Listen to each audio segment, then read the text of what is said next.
केन्दुमुंडी सरकारी उच्च विद्यालय वार्षिक उत्सव करंजिया ब्लॉक केन्दुमुंडी स्थित सरकारी उच्च विद्यालय प्रधान शिक्षक रविकांत मिश्रଙ୍କ आवाहकत्वरे विद्यालयर वार्षिक उत्सव अनुष्ठित होई जाइछि।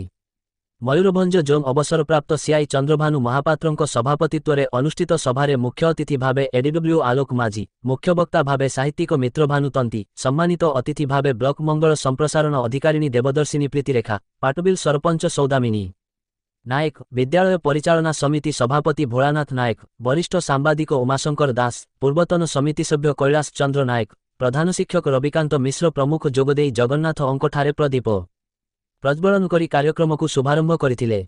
शिक्षक रंजन कुमार प्रधान स्वागत भाषण एवं अतिथि परिचय प्रदान करिथिबा बेले प्रधान शिक्षक रविकांत मिश्र वार्षिक विवरणी पाठ करथिले। अतिथिगण सेमानंक वक्तव्य छात्र छात्री मानंक सृजनशील और कलात्मक प्रतिभा को प्रोत्साहित करुछि वार्षिक उत्सव। प्रतिभा को एहाद्वारा सेमाने पाठ पढ़िबा संगे संगे निज मध्यरे थिबा सुकारित सम्मुखरे रखी निजर भविष्यत गढ़ी पारिबे बोली प्रकाश करथिले। पूर्वरु अनुष्ठित विभिन्न प्रतियोगितार कृति प्रतियोगी पुरस्कार प्रदान करथिले। छात्रीमानंक द्वारा विभिन्न सांस्कृतिक कार्यक्रम परिवेषण करा जायथिला।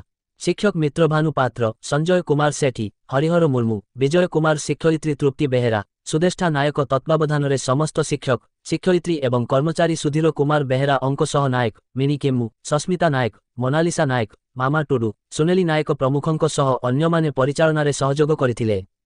बहुसंख्यक छात्री एवं अभिभावक उपस्थित रही छात्र छात्रीमानंकु उत्साहित करथिले।